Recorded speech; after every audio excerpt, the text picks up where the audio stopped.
Everyone, basic to high geometry I mean to zero to hero तक के सफ़र में ये हमारा लास्ट क्लास हो सकता है। इसके बाद हम लोग एग्जाम्पल्स को देखेंगे।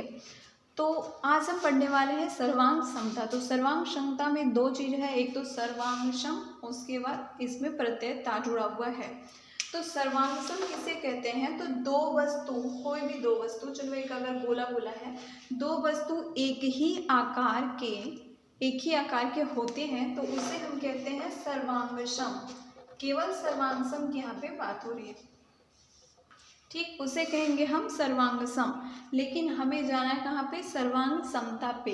तो सर्वांग समता कहते हैं कि दो वस्तुओं के बीच सर्वांगसम होने के संबंध को सर्वांग समता कहते हैं।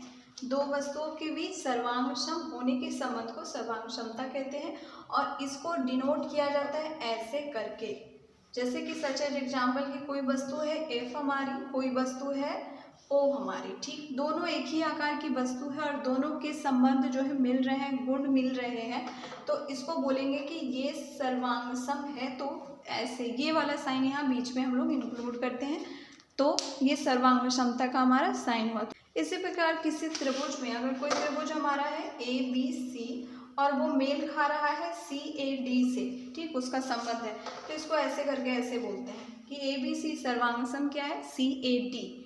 और अगर किसी त्रिभुज के दो कोण आपस में क्या है? सर्वांगसम है। दो कोण आपस में अगर सर्वांगसम है तो इनके माप भी क्या है? सर्वांगसम होंगे, ठीक, माप भी इनके क्या है? सर्वांगसम होंगे। तो इसमें कुछ एक एग्जाम्पल्स, कुछ रूल होते हैं जो जिसके अकॉर्डिंग हम निर्धारित करते हैं कि कौन सर्वांगसम है और कौन सर्वांगसम नहीं है। पहला हम लेंगे S S S, S S S, 3 बार एस एस है। तो सबसे पहले मैंने बताया है कि एस का मतलब क्या होता है? साइड, साइड का मतलब भुजा, जो भी है किनारा, एस इस साइड के लिए रहेगा। एंगल को लिखते हैं A N G L A, ठीक, तो एंगल मतलब क्या होता है? कोण होता है और इसके लिए हम लोग यूज करने वाले हैं ए।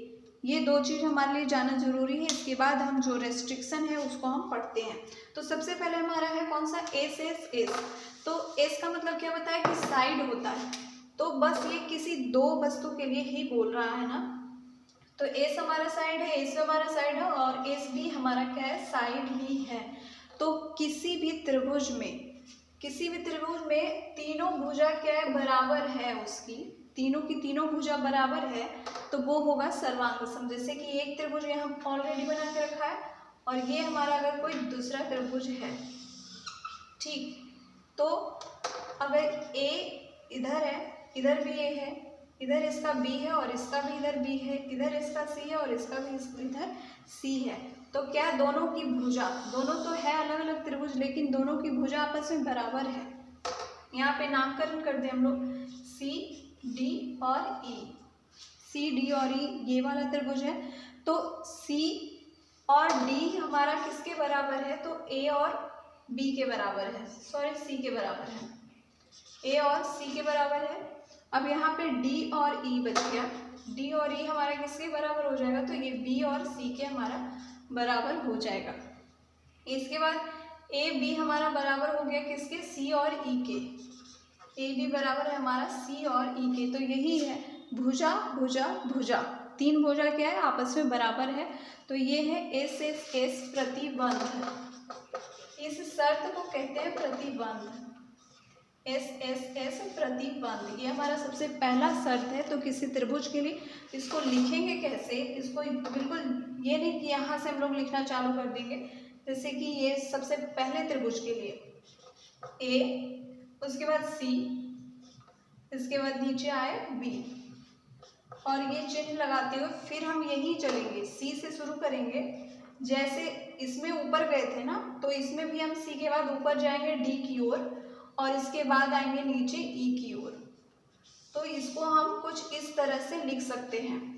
इसको अगर दूसरे डिजाइन से हमें लिखना है तो यहाँ से अगर हम शुरू करते हैं ए और हम बढ़ते हैं इस ओर बी की ओर, ए बी, फिर ऊपर जाएंगे सी की ओर और बीच में इस चिन्ह को लगाते हुए, सर्वांगसम के चिन्ह को लगाते हुए फिर इसमें हम आएंगे तो सी लिखेंगे, सी के बाद फिर ऊपर नहीं जाएंगे क्योंकि हम लोग इसमें इस ओर चले हैं, तो सी के बाद हम लोग जाएंगे इस ओर, सी ई, और फिर चलेंगे हम लोग ऊपर, सी ई डी। देख लो दोनों का अलग अलग हो गया ना।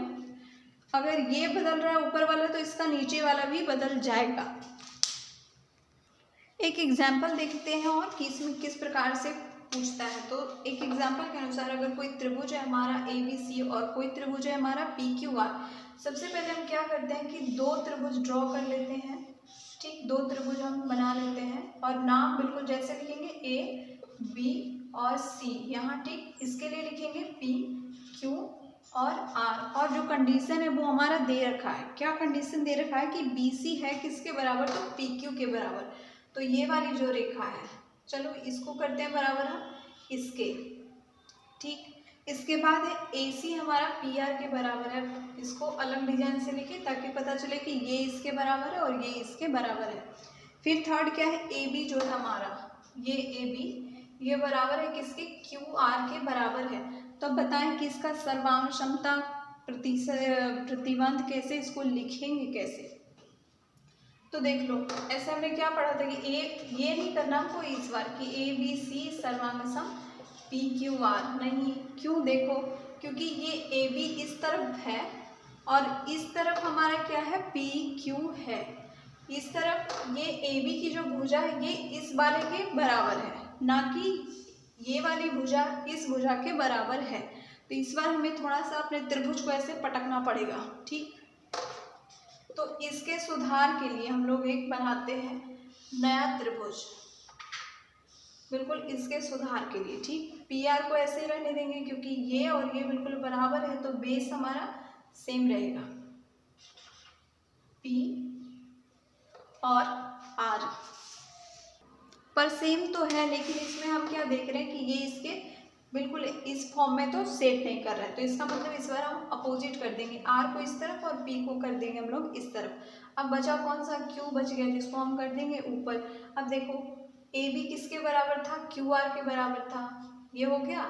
बी सी किसके बराबर था, तो वो किसके बराबर था, क्यू पी के बराबर वो था, और ये इसके बराबर ऑलरेडी था ही। तो अब देखो, अब हमारा कंस्ट्रक्शन बिल्कुल कंप्लीट हो गया है। तो अब हम इसको लिख सकते हैं, क्या लिखेंगे कि त्रिभुज ए बी सी सर्वांग सम त्रिभुज, यहाँ से हमने ए लिखा, फिर ऊपर गए, फिर नीचे आए हैं, तो आर, फिर ऊपर जाएंगे क्यू, नीचे आएंगे पी। तो ये कुछ इस प्रकार से होगा हमारा सर्वांग क्षमता। ऐसे ही करके आपको क्वेश्चंस में भी एग्जाम्पल्स जो भी होता है उसमें आता है, तो इस चीज़ को हमें बेहद ज़रूरी है कि ध्यान में रखें। अब दूसरा नियम देखते हैं। सेकेंड नंबर हमारा है कि एस प्रतिबंध। तो इसमें क्या होता है, एस का मतलब साइड, ए का मतलब एंगल मतलब कोण, फिर एस का मतलब साइड यानी कि भुजा। तो इस बार क्या होगी कि दो भुजा होगी बराबर और एक कोण होगी बराबर। देखो कैसे होगा, ये कोई एक हमारा त्रिभुज है, ठीक, और कोई एक त्रिभुज हमारा ये हो गया। तो इस बार क्या होना है कि दो साइड बराबर होगा और एक कोण बराबर होगा। तो अगर हम कहते हैं कि ये कोण और ये कोण है हमारा बराबर, ठीक, और साइड, ये वाला साइड और ये वाला साइड बराबर है, इसके बाद ये वाला साइड और ये वाला साइड बराबर है, तो ये होगा हमारा क्या, सर्वांग सम, बिल्कुल ऐसे। और इस पे हम लोग ऐसे करके इसका नाम जो भी अगर त्रिभुज का दिया हुआ है तो उसको वैसे करके लिख सकते हैं। नेक्स्ट देखते हैं थर्ड, इसके बाद देखते हैं एक एग्जाम्पल। तो ए से हमारी क्या कहेगी कि दो कोण क्या है, बराबर होंगे और एक भुजा किसी त्रिभुज में अगर बराबर है तो वो है हमारा ए प्रतिबंध के अंतर्गत आएगा। तो चलो देख लो, अगर ये कोण हमारा 30 डिग्री का है तो ये कोण हमारा अगर 30 डिग्री का है, दोनों में बिल्कुल सेम कोण, दो कोण बराबर होने वाले हैं। तो यहाँ पे एक कोण ले लेते हैं, वो है हमारा 60 डिग्री का, और ये भी कोण हमारा 60 डिग्री का। इसका मतलब दोनों त्रिभुज में हम क्या देख रहे हैं कि दोनों त्रिभुज में दो जो कोण हैं दोनों में बराबर है। अब इसके बाद कोई भुजा यहाँ पे 3 सेंटीमीटर है और ये भी अगर हमारी 3 सेंटीमीटर है, तो कहेंगे कि ये जो है ए मतलब कोण, भुजा, फिर से क्या आएगा, कोण प्रतिबंध से ये सर्वांग सम हो रहा है। प्रतिबंध से क्या है, सर्वांग सम है, ठीक। और यहाँ पे हम ऐसे करके चिन्ह भी लगा सकते हैं अगर नाम है तो। अब इसके बाद 4th नंबर में आप सोच रहे हो कि इस बार होने वाला है 4th नंबर में हमारा ए, तो बता दें कि ए सर्वांग समता नहीं होती है। मतलब कौन के लिए सर्वांग समता नहीं होती है। तो 4 नंबर लेकिन फिर भी है हमारा, तो RHS सर्वांग समता हमारा 4 नंबर है, जो कि कहता है R का मतलब होता है राइट ट्रायंगल। ठीक, R से होता है राइट ट्रायंगल, मतलब क्या, समकोण त्रिभुज। और H प्रदर्शित करता है हमारा हाइपोटेनस को, जिसको हिंदी में क्या बोलते हैं, कर्ण बोलते हैं। ठीक, और S का मतलब तो साइड है, तो एक समकोण त्रिभुज में बोल रहा है कि उसका एक भुजा और एक कर्ण अगर दोनों त्रिभुज में बराबर है तो वो क्या है, सर्वांगसम होंगे। तो चलिए 2 त्रिभुज हम बना लेते हैं जो कि समकोण त्रिभुज होगा। समकोण त्रिभुज का मतलब क्या है कि ये वाला एंगल तो दोनों में बराबर ही होगा, 90 डिग्री का ऑफकोर्स होगा। तो बोल रहा है कि एक हाइपोटेनियस, मतलब ये जो कर्ण है और ये जो कर्ण है, अगर ये 2 सेंटीमीटर है और ये भी हमारा 2 सेंटीमीटर है, इसके बाद एक साइड, कोई भी एक साइड, अगर ये साइड हमारी 1 सेंटीमीटर की है और ये भी हमारी 1 सेंटीमीटर की है, तो ये दोनों त्रिभुज क्या है, आपस में सर्वांगसम होंगे। तो एक और एग्जाम्पल देखते हैं घुमा फिरा कर कैसे पूछता है वो। एक एग्जाम्पल हमारा जो कि ये है, अब बताएं कि ये बताएं देख करके सबसे पहले कि ये किस प्रतिबंध के अंतर्गत आ रहा है। तो जल्दी से देखें, तो एक कोण है जो कि इसमें भी 30 डिग्री का है, कोण दोनों में सेम है। कोण के लिए हम ए लिख लेते हैं, चलो। इसके बाद 5 सेंटीमीटर एक भुजा है इसकी, और इस त्रिभुज में भी 5 सेंटीमीटर एक भुजा है, इसका मतलब एक साइड भी ठीक है। अब इसके बाद देखते हैं, एक साइड इसका 6 सेंटीमीटर है और इसमें भी एक साइड हमारा 6 सेंटीमीटर है, इसका मतलब कुछ इस प्रकार से। लेकिन अब हम इसको अरेंज करते हैं तो ये SAS होता है, जो कि हमारा 2nd नंबर का है। भुजा कोण भुजा प्रतिबंध के अनुरूप क्या है, ये सर्वांगसम होगा। लेकिन अब हम इसको लिखेंगे कैसे, चेंज करके। त्रिभुज में त्रिभुज ABC हमारा जो है ये किसके सर्वांगसम होगा। आप देख रहे हैं कि त्रिभुज का AB और इधर क्या है 5 सेंटीमीटर इस ओर नहीं है, इसका मुख क्या है, बदला हुआ है। तो फिर इसके मुख को हमें सीधा करना आता है। तो कैसे करना है, हमें सबसे पहले त्रिभुज बना लेना है, बिल्कुल इसको हम इसके फॉर्म में लाने की कोशिश कर रहे हैं। 30 डिग्री जो इस तरफ है ना, इसको पलट के हमें इस तरफ करना है, तो इसके साथ ही नाम भी जाएगा। तो चलो, इस बार R यहाँ रहेगा, P यहाँ रहेगा और Q चला जाएगा हमारा इधर। तो यहाँ पे हो गया कितना, 30 डिग्री, ठीक। और ये QR जो कि है हमारा 5 सेंटीमीटर, चलो सही रहेगा। इसके बाद QP हमारा हो गया 6 सेंटीमीटर। तो अब बिल्कुल ये और ये फॉर्मेट हमारा बिल्कुल सेम हो गया, बीच वाले की कोई ज़रूरत नहीं रह गई है, ठीक है। तो अब ये सर्वांगसम होगा किसके, R। A के बाद हम ऊपर गए हैं, तो R के बाद हम जाएंगे ऊपर Q की ओर, उसके बाद नीचे आएंगे P की ओर। तो ये है इसका सर्वांगसमता को हम ऐसे निरूपित कर सकते हैं, और एक त्रिभुज का साइन लगाते हुए। तो सर्वांगसमता में बस इतना ही है। इसके बाद कुछ बचे हुए एग्जाम्पल्स हम नेक्स्ट वीडियो में देखने वाले हैं, और ये पसंद आए तो इसको लाइक करें। Thank you.